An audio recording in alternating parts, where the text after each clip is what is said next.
Hola, ¿cómo están? Soy Francisco Belaunde. Bienvenidos a una nueva edición de Hablemos del Mundo.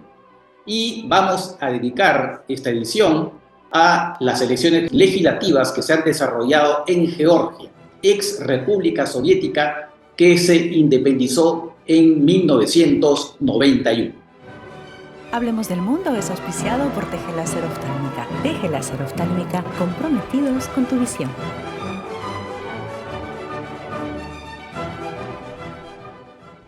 La presidenta de Georgia se niega a reconocer los resultados de las elecciones parlamentarias de este fin de semana, que según las autoridades electorales ganó el partido gobernante.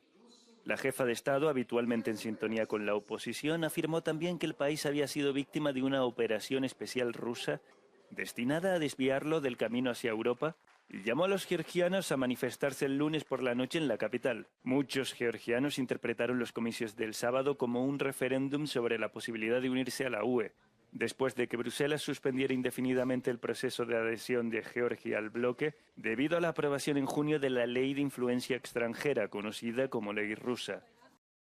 Les decía entonces que ha habido elecciones legislativas en Georgia el 26 de octubre. Hablemos de Georgia antes de hablar específicamente de las elecciones. Es un país de la región del Cáucaso, una región fronteriza de Rusia, que tiene una superficie de un país pequeño, 67.700 kilómetros cuadrados. Podría ser como la región Arequipa en el Perú, por ejemplo. Tiene una población de 3.800.000 habitantes, y la mayoría son cristianos ortodoxos. Además tiene su propio alfabeto bastante complicado. Tiene un PBI per cápita de más o menos $8.160 por habitante, es decir, un poco más o menos 1.000 más que Colombia y Perú. Por ahí va. Y una deuda moderada para un país pequeño como ese de 39% respecto del PIB. Aunque está en el límite en realidad. Pero en fin, bastante moderada. Es un país cuyo comercio con Rusia, país fronterizo, ha crecido enormemente tras el inicio de la guerra en Ucrania y las sanciones occidentales contra los rusos. Porque claro, ahora pues es muy complicado que Rusia pueda importar directamente productos de Occidente. Entonces países vecinos de Rusia, como Georgia, ¿no?, le hacen llegar a Rusia esos productos que Rusia no puede importar directamente. Después un dato curioso. Ustedes saben que el famoso Joseph Stalin, el dictador soviético, en realidad no era ruso, sino era georgiano. Y su verdadero nombre era Josif Vissarionovich Djugashvili. Y dicho sea de paso, estos apellidos que terminan en Vili son típicos de Georgia. Y otros apellidos terminan en Atsi. Por ejemplo, el primer presidente de la Georgia independiente tras la caída de la Unión Soviética fue Eduard Shevardnadze. Entonces van a ver ustedes que la gran mayoría de los apellidos en ese país o terminan en Vili o en Atse. Georgia tiene un régimen de tipo parlamentario donde el presidente no tiene mucho poder, sino quien gobierna es el primer ministro sobre la base de una mayoría parlamentaria. La actual presidenta es la señora Salomé Zurabishvili y que es pro-europea. Es más, tiene nacionalidad francesa, incluso ha sido funcionaria de Francia. Y el primer ministro se llama Irakli Kovachdiste. Otra vez estos apellidos. Ahora, Georgia es un país que está parcialmente bajo invasión rusa. Esto se produjo en 2008.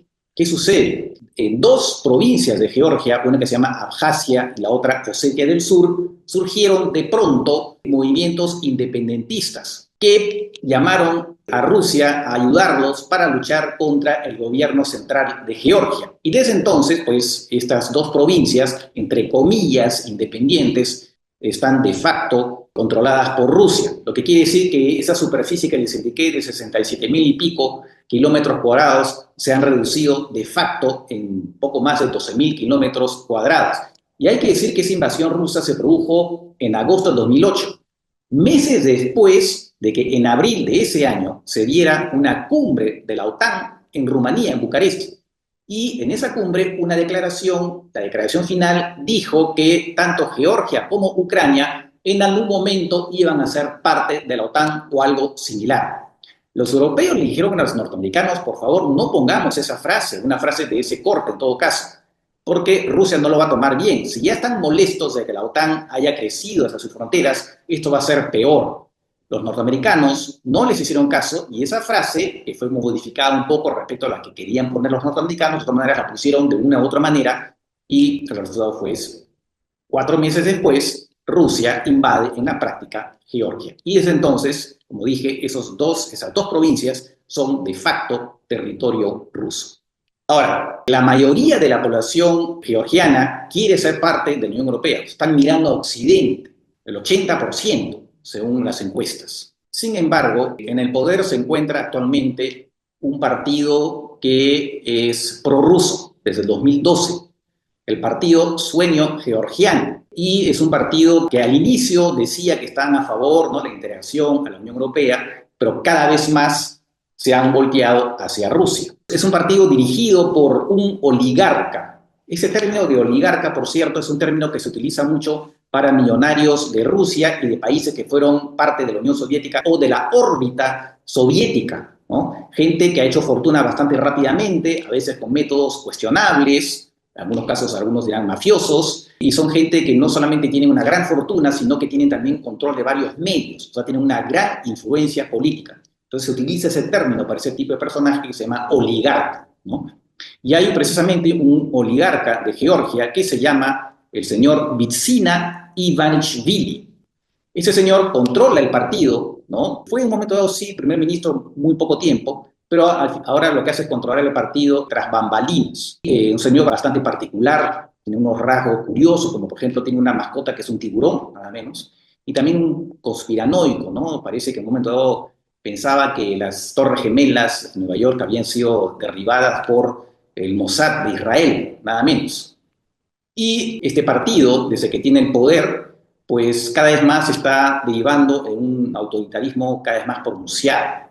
Está controlando las instituciones, ¿no? Las está copando, y también ha dado normas, como por ejemplo una norma que dice que a todas aquellas ONGs que reciben fondos del extranjero tienen que inscribirse como agentes del extranjero.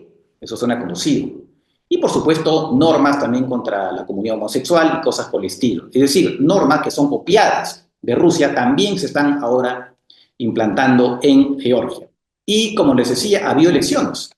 Acaba de haber elecciones y el resultado final es que el partido, esto ha sido el 26 de octubre, el partido Sueño Georgiano, que para muchos es en realidad Pesadilla Georgiana, pero en fin, ha obtenido, según los resultados oficiales, 54% de los votos contra 38% para una alianza de la oposición. Por supuesto, en la oposición han dicho que ha habido fraude, que las intenciones de voto en las encuestas indicaban otra cosa, también con las encuestas a boca de urna, que eso no corresponde, y se han documentado desde hace ya un tiempo que este partido, y además con su líder, este oligarca, se dedicaron poco antes de las elecciones a pedir prestados, si se quiere, entre comillas, los documentos de identidad de mucha gente, por supuesto a cambio de dinero, obviamente, para con esos documentos de identidad ir a votar, ¿no? O sea, ha habido suplantación de personas. Pero también ha habido, por ejemplo, un video donde se ve a una persona metiendo un montón, ¿no?, de células de votación en una urna. Con ese video, pues, en ese lugar de votación la elección ha sido anulada. Pero, claro, ahí se ha filmado. Pero entonces la pregunta es, ¿en cuántos otros lugares pudo, digamos, haber ocurrido algo similar, solo que no hay pruebas porque no ha sido filmado? Y también hay presión, ha habido presión sobre los observadores, en fin, lo que indica que efectivamente habría habido, ¿no?, habría habido un fraude bastante importante. Por supuesto, la oposición ha reclamado, la presidenta, que es pro-europea, también ha dicho que es un escándalo, los occidentales obviamente también, pero el tema es que, bueno, ya se produjo, el resultado es oficial y no se sabe ahora cuál será la estrategia de la oposición. Otro caso, ¿no?, hemos hablado de Venezuela en otros momentos y otros países donde un régimen autoritario aparentemente, según varios indicios, ha cometido un gran fraude, pero bueno, está en el poder y la oposición se encuentra un poco desarmada. Ha habido, por supuesto, protestas, como dije, pero ¿qué van a poder hacer? Así que la situación, lamentablemente, pareciera que Georgia, cada vez más ese destino europeo con el que han estado soñando la mayoría de la población, pues se aleja y se acerca cada vez más a Rusia con todo lo que eso implica. Hemos llegado así al final de esta emisión. que estén bien, cuídense y nos vemos en otra ocasión. Chao, chao.